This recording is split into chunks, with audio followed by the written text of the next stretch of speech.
Ang ating K-text, mga kapatid, ay ito nilagay ko po sa King James. Jesus saith unto him, I am the way, the truth, and the life. No man cometh unto the Father but by me. Ang talatang ito ay kabisado kahit mga bata. Kaya lang, meron po akong nakitang mahalagang mensahe sa talatang ito na kailangan wag nating kalimutan. Dahil pag na-miss po natin ito, pwedeng magdala sa atin sa kabiguan o pagkapahamak o sabihin na natin na maging daan para hindi tayo makapasok doon sa ipinangakong tahanan ng ating Panginoon. Kung papansinin po ninyo rito ay meron pong tatlo, yung way, truth, and life. Ngayon ang tanong ay bakit kaya sinabi ng Panginoon ang bagay na ito? Bakit sinabi ng Panginoon na ako ang daan, ang katotohanan at ang buhay? Saan papunta kapag dumaan tayo sa Kanya? So, ang pupuntahan po mga kapatid ay walang iba kundi yung Ama. Kasi sabi niyan, walang tao makakapunta sa Ama kundi sa pamamagitan niya. So ang tanong ay, anong meron doon sa Ama? Bakit ito yung piniling pangako ng Panginoon sa Kanyang mga alagad? Alam natin ang chapter 14. Ito po. Sa mga unang talata ng chapter 14, ipinili ko po itong ang salita ng Diyos. Tagalog Contemporary English Bible. Sinabi ni Jesus sa kanya, huwag kayong mabagabag. Magtiwala kayo sa Diyos at magtiwala rin kayo sa akin. Sa tahanan ng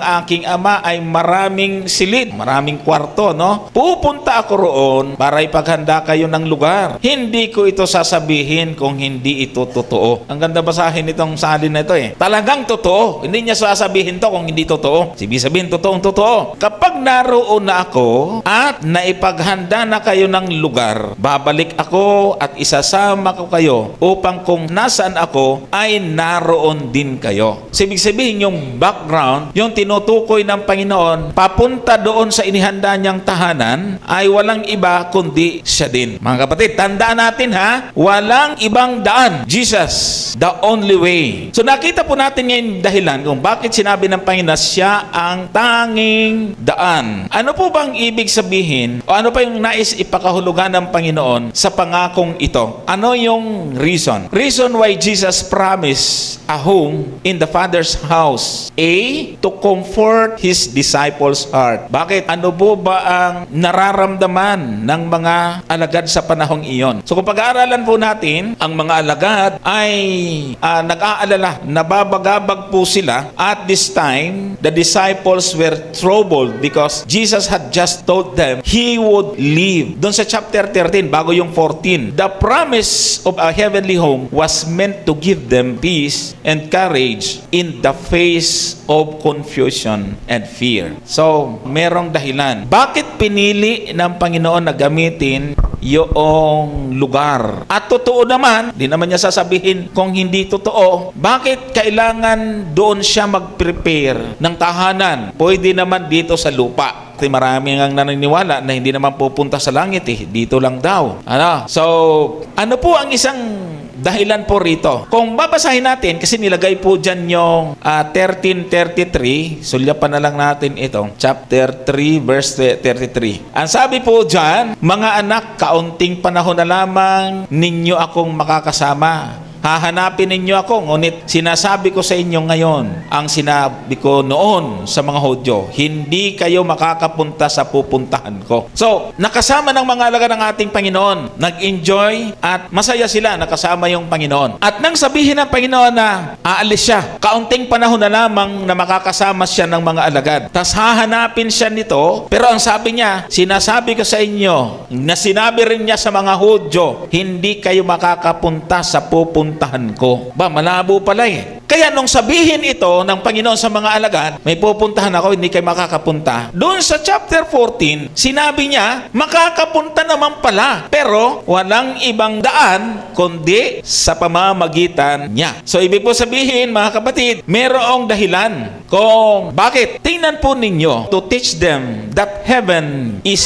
a real place. So ano pong ibig sabihin? Para ipakita ng Panginoon sa mga alagad na totoong merong langit. At nang sabihin ito ng Panginoon sa mga alagad, ang tanong ay, na-excite kaya sila, mga kapatid? Natuwa kaya sila nung sabihin at marinig natin ang mga pangakong ito ng Panginoon? Na-excite po ba kayo doon sa ipinangakong tahanan ng Panginoon? Kasi hindi lang naman alagad ang dadalhin niya doon. Tandaan po natin, na? Kaya sabi po dito, to teach that heaven is a real place. Bakit? Alam nyo, ang mga alagad, ang mga Hudyo, mga Israelita, kumbaga, ay meron po silang trauma sa history. Bakit? Ito po kasi ang naging experience nila. Ito, ipapakita lang po ako dito, mga kapatid. Meron ditong time, merong event, at meron pong mga kalaban ang bayan ng Diyos. At kung ano ang naging epekto nito sa kanila. 722 BC, mga kapatid. Anong merong nangyari? Yung event ay yung tinatawag na Assyrian exile. Ang kalaban nila that time ay yung Assyria. At nangyari po ay sila po ay nag-scattered.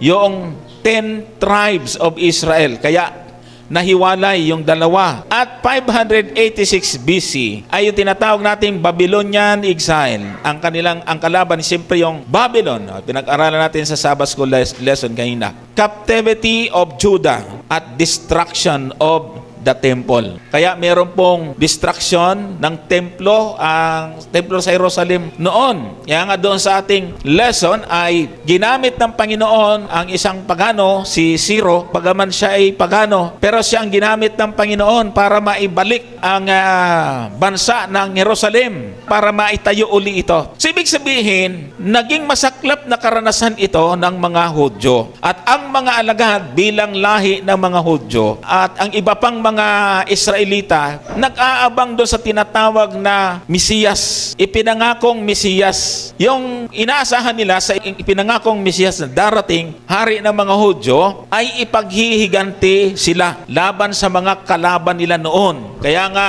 rise and fall of the kingdom sa Old Testament, matira, matibay. Pag mahina ka, talo ka. Kaya yung mga kaharian, bumabangon, may papalit, ganyan. Ganyan ang nasa mentalidad ng mga Hudyo. Kaya dahil sa meron pong pangako na darating na hari ng mga Hudyo, inaasahan nila, eto, makakaganti na tayo. Kaya lang, nang dumating ang ating Panginoon, abay, hindi naman away ang hinahanap. Hindi naman palaban. Merong alagad, bumunot na ng itak, ay sinaway pa. So, anong pag-asa nila? Kaya dito po sa puntong ito ay nagbigay ang Panginoon ng eksaktong pangako na makakaakit at magbibigay aliw sa kanyang mga alagad. Sa madaling salita, yung nangyayari sa panahon noon sa Israel, nakaguluhan, actually pag pinag-usapan at pinag-aralan natin, yung mangyayari bago dumating si Kristo, mas matindi. Kaya tama lang, mga kapatid, ang pangakong ito ng ating Panginoon, yung tinatawag na Lord's Promise. Kaya lang, para makatiyak po tayo na makatahan doon sa inihanda ng Panginoon, meron lang isang daan. Walang iba kundi ang ating Panginoon, sang-ayon dito sa ating K-text, mga kapatid. Ngayon ito, gusto ko lang pong makita natin yung mahalagang puntos dito. Sulyapan muna natin yung ating Seventh-day Adventist Bible Commentary. Ang pagkakasabi rito doon sa I am the way. Another of the famous I am saying of Jesus ay mababasa rin ito daw ika sa chapter 6 verse 35, chapter 8 verse 12, chapter 10 verse 7 at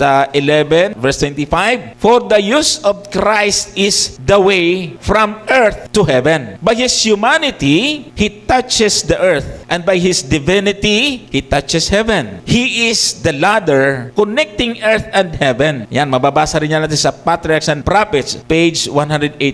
Because of his incarnation and death, a new and living way has been consecrated for us. Hebrews chapter 10 verse 20. There is no other means of salvation. Ito yung gusto kong puntusan, mga kapatid. Yung salitang I am the way, the truth, and the life. Take note, mga kapatid. There is no other means of salvation. Walang ibang paraan sa kaligtasan kundi sino? Si Jesus. Malinaw, mga kapatid. Pag naglagay tayo ng ibang paraan sa kaligtasan, mawawala ang mahalagang mensaheng ito na mismong galing sa bibig ng ating Panginoon.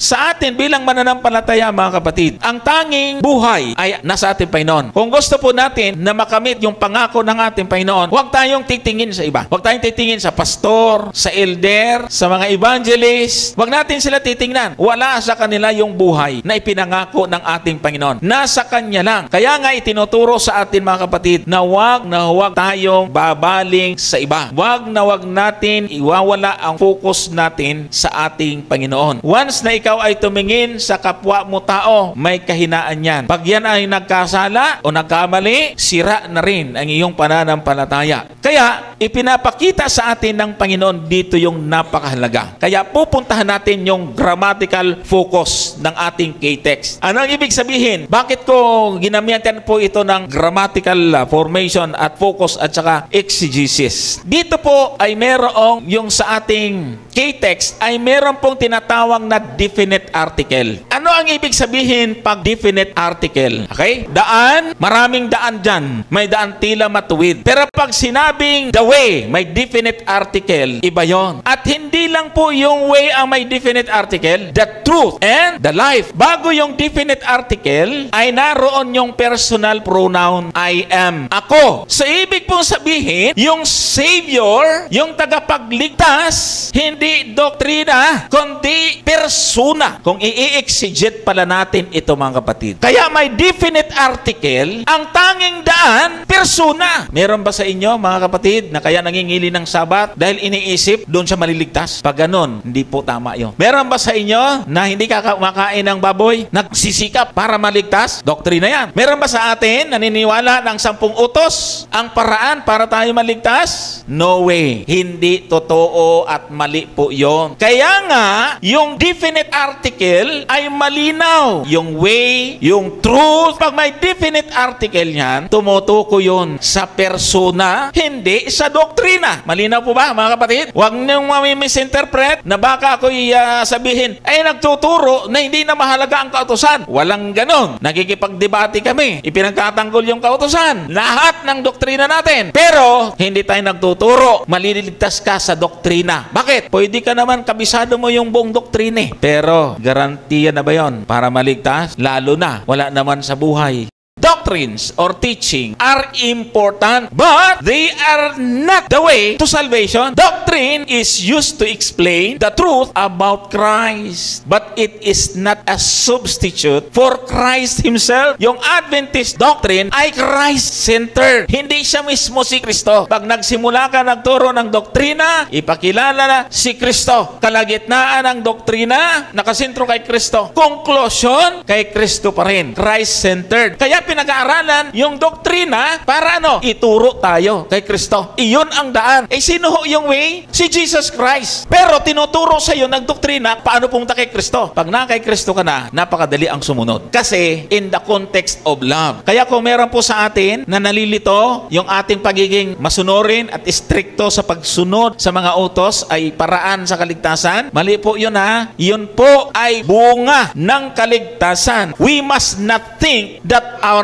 own grace and merits will save us. The grace of Christ is our only hope of salvation. Sino may sabi? Counsel for the churches. Hindi dapat isipin na ang sarili nating biyaya ay merit at makapagliligtas sa atin. Biyaya ni Kristo. The grace of Christ is our only hope of salvation. Kaya hindi po tayo dapat maniniwala na meron pong kinalaman sa salvation yung gawa natin. Ang gawa ay after salvation. Save muna bago yung work, mga kapatid. Kasi pag work muna, hindi na si Kristo yung way. Kita nyo? Yan ang magiging problema dyan. Si Kristo ang makakapaglinis, makapag-aalis ng kasalanan natin. Yung doktrina, yung kautusan, lahat ng mga iniaaral natin, hindi yan makakapag-alis ng ating kasalanan. Nagtuturo lang yan sa ating ating pagiging makasalanan. Ang papel ng doktrina sa kaligtasan, hindi ito ang ugat, kundi nagtuturo lamang ito kay Kristo na ating tagapagligtas. John did not teach that salvation was to be earned by obedience, but that obedience was the fruit of faith and love. Ye know that He was manifested to take away our sins. He said, and Him is no sin. The sanctified heart is in harmony with the precept of God's law. Acts of the Apostles 563. Hindi tinuturo ni Juan na ang kaligtasan ay matatamo sa pamagitan ng ano? Pagsunod. Ngunit ang pagsunod na iyon ay bunga ng panampalataya at ano? Pagmamahal. Ayan, kaya madali ho ang sumunod. Basta natutunan na po nating ibigin ang ating Panginoon. The sanctified, yung pinabanal na puso ay naaayon sa mga tuntunin ng kautusan ng Diyos. Christ died because there was no other hope for the transgressor. We might try to keep God's law in the future, but the death which He had incurred in the past remained, and the law must condemn Him to death. Christ came to pay the debt for the sinner, which is impossible for Him to pay for himself. Thus, through the atoning sacrifice of Christ, sinful man was granted another trial. Ito po ay galing sa spirit of prophecy na dapat po ay paniwalaan ng lahat ng Seventh-day Adventist. Kasi tayo pong mga SDA ay masyadong nakapokus tayo sa law. Hindi tayo anti-law. Ang ayaw natin na ma-divert yung ating mata na dapat sa Panginoon pero nakatutok na sa law. Yan yung ang naging problema ng mga taga-Galacia, taga-Corinto, taga-Roma. Nakatutok sila sa kautusan. Nakalimutan na nila yung Panginoon. Kaya ang Panginoon mismo hindi masaya na dapat siya yung ating tinitingnan. Siya ang naglinis ng ating kasalanan. Mananagot tayo, sumpa eh. Kaya nga, ang sabi dyan, yung kamatayan ng ating Panginoon ay para tubusin tayo sa ating kasalanan. Kaya kung susubukan na sundin ang batas ng Diyos para maligtas ay hindi. Manapap pagkatapos po ng pagtanggap sa Panginoon, pagkatapos na may experience natin ang salvation.